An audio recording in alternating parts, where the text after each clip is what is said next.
अपने भाई राहुल चंद्रवंशी को देना चाहते हैं। मैं आपको बता दूं, मैं आपको गाने पे सुना हूँ समर भैया के साथ सुना हूँ। आज पहली बार आपको फर्स्ट बार सामने से देख रहा हूँ, ये मेरे लिए सौभाग्य की बात है। ऐसा नहीं है, हम कलाकारों का हमेशा साथ रहता है, एक ही रास्ता है, कहीं कहीं मिल जाएंगे। मैं आपको बता दूं, ये पहले बड़े दुबराए थे, अभी बड़े हेल्दी हो गए। अरे काहे हेल्दी हो गए ना पता, प्रधान जी ने हो गए लोग। आई हो दादा, अरे गाई के गोबारा महादेव, अरे अंगाना नीपाल, अरे गजा माटीला।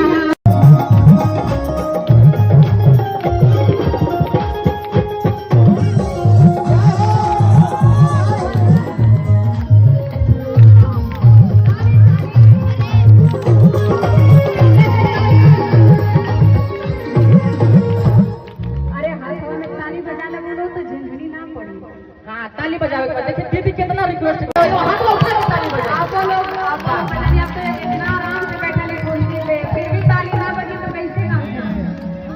देखिए आप सबके बीच में हमारे बॉलीवुड इंडस्ट्री की सुपरस्टार गायिका हमारी बड़ी दीदी कविता दीदी आप सबके बीच में है। अरे आप लोग को प्यार आशीर्वाद मिली तो मैं नहीं याद रही कि कहीं प्रोग्राम करे गई रही। हाय हाय हाय, नहीं तो हमारे का तो डेली है बिजनेस बा, आज यहाँ कल वहाँ कल वहाँ। बिल्कुल। लेकिन आप लोग को प्यार आशीर्वाद कहेंगे इतना ज्यादा मिल जाला कि याद रहेगा। कह रहे हमकी फिर वहीं जाएंगे, कोनो बात ना माई है ना, तो थोड़ा सा प्यार आशीर्वाद बढ़ौले रहो है ना। मैं आपको बता दूं, मैं आपको गाने पे सुना हूँ समर भैया के साथ सुना हूँ। आज पहली बार आपको फर्स्ट बार सामने से देख रहा हूँ, ये मेरे लिए सौभाग्य की बात है। ऐसा नहीं है, हम कलाकारों का हमेशा साथ रहता है, एक ही रास्ता है, कहीं कहीं मिल ही जाएंगे। बिल्कुल। हाँ, रास्ता कलाकारों का एक ही है, कोई आगे चल रहा है कोई पीछे चल रहा है, लेकिन लाइन एक ही होता है, कतार एक ही होता है। हाँ, तो मेरा भाई भी आज स्ट्रगल कर रहा है, करते करते आगे बढ़ेगा, कहीं मंजिल में ये भी अपना मुकाम हासिल करेगा है ना। जोरदार ताली बजाएगा बस दीदी, अपने प्यार आशीर्वाद ऐसे हमारे ऊपर बना देते। जय हो। और हमारे और मैं आपको एक खासियत बात और बता दूं, जब हम इतना छोट लड़का रही तब कक्षा 5 में पढ़त रही, तब हम कभी गाना के लाइन में ना उतरल रही जान लो। और तब से मैं अपने राकेश भैया को देख रहा हूँ यूट्यूब पर। प्लीज भैया आइए, आ जाइए। मैं आपको बता दूं, ये पहले बड़े दुबराए हुए थे, अभी बड़े हेल्दी हो गए। अरे काहे हेल्दी हो गए ना पता, प्रधान जी ने हो गए लोग। आई हो दादा, एक बार राकेश भैया एक बार जोरदार ताली बजाओ तो।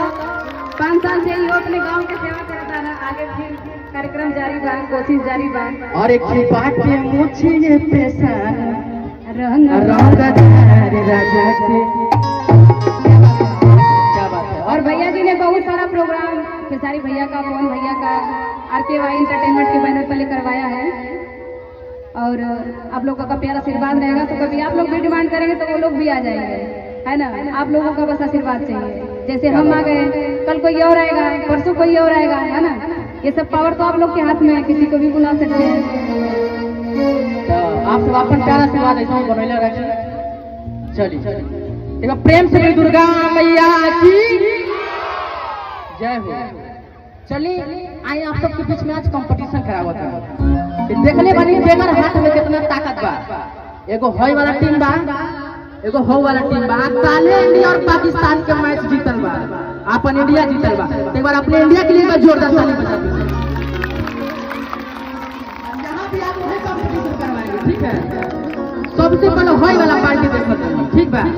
और केहू नहीं खे बोली, तारा सबके बोले के बाद, ठीक बा। दोनों हाथ में उठा के प्रेम से बोली दुर्गा मैया की। वाह रितेश भैया, लगा था हमारे कानवा फाड़ दी लइकवा तो। एक बार फिर से बोले के बाद प्रेम से बोली सरस्वती मैया की। दम तो बा। हाँ, खाना ना खा के आई बड़ा, तू लोग साबित कर देला। अब चलो हाई वाला टीम के। ए दादा, रउआ के बोले के बाद चश्मा लगा के बैठल बानी। जय हो। प्रेम से दुर्गा मैया की। तू लोग काहे खातिर बोलत रह यार। प्रेम से बोली विराधारी मां सरस्वती की। सारा लोग के टीम में आवाज लगी। अब हई वाला टीम देखो तनी जितना एने बा प्रेम से बोले दुर्गा मैया की। तू लोग हार गइल बड़ा ई बीच वाला टीम से। अब पीछे वाला टीम से देखो तनी अपन माई काकी फुआ लोगन से।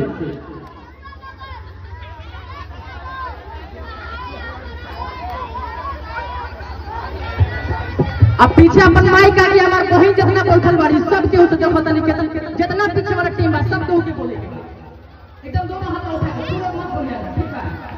प्रेम से बोले दुर्गा मैया की। यार तो लोगन की आवाज में तो हमारा हाथ ज्यादा लौका था। एक बार फिर से बोले बा प्रेम से बोले दुर्गा मैया की। वैसे तो पूरा टीम जीतल बा, तो एक बार अपन टीम खातिर एक बार जोरदार ताली बजा दी। चलिए आई जमाना बहुत आगे चल गइल बा। अब पहले के बूढ़ा पुरानिया जब मंदिर में जात तरी सन त खाली एक एगो भजन गावत रही। भजन का रहत पता पड़ी चल भैया? हां हम बताओ तनी। देखिए जब पहले के बूढ़ा पुरानिया जब मंदिर में जात तरी त खाली एक एगो भजन गावत रही। भजन का बा? अरे गाई के गोबारा महादेव, अरे अंगना लिपाई, अरे गजा माटिया हो महादेव, अच्छा का पुराई सुनिए शिवा शिवा के गोहारी। देखिए जब पहले के लोग अपने जब मंदिर में जाते हैं खाली ये वाला भजन आ एगो भजन और बा। भजन का बा?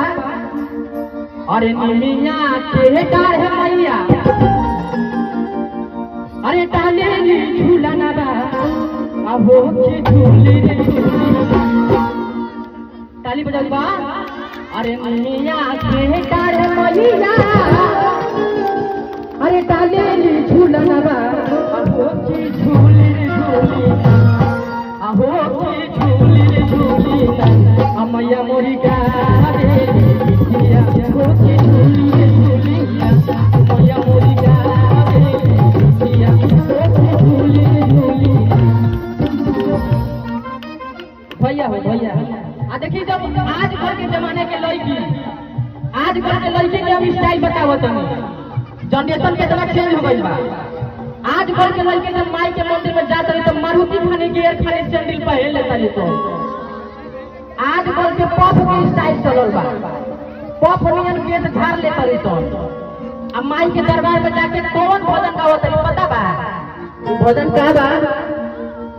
ये दिल आशिकाना, ये दिल आशिकाना, ये दिल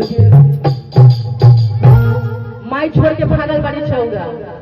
कहत तरी अभी एकरे बिलासी होई बा। जहां हमार बिलासी हो जाई त नेपाल वाला उत्तराखंड वाला भूकंप इस सहेजेपुर में भी चल आई। परिजा परी ना आई एजा परी सब ठीक है बड़ा। अगर मजा आइल तो एक बार जोरदार तालियों बजा दो। चलिए आई समय के अभाव बा लड़का माई के दरबार में जा